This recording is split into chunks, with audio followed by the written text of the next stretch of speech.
Volunteers are still needed for a phase 3 clinical trial of an investigational vaccine for COVID-19. News 2's Alex Dennis spoke to the director of the National Institute of Health about the timeline and safety measures being taken to bring the vaccine to market.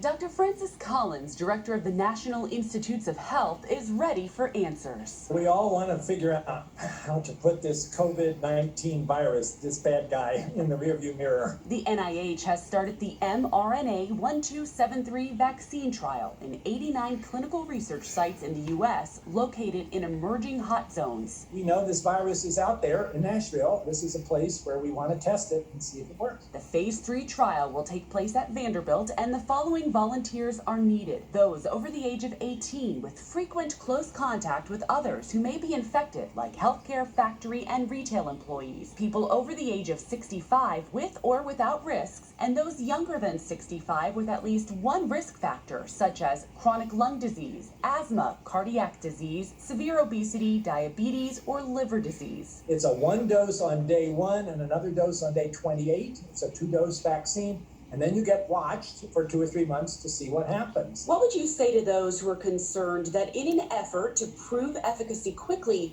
you're compromising safety? Thanks for that question, Alex, because I think people are concerned. This is called, the government effort is called Operation Warp Speed, which is supposed to indicate how rapidly we're trying to move. But I think it also makes people worry a little bit about, wait a minute, are you cutting corners here? Dr. Collins continues by explaining the process. The part we're doing that's rapid is to deal with some of those bureaucratic delays, which often take a vaccine years to develop.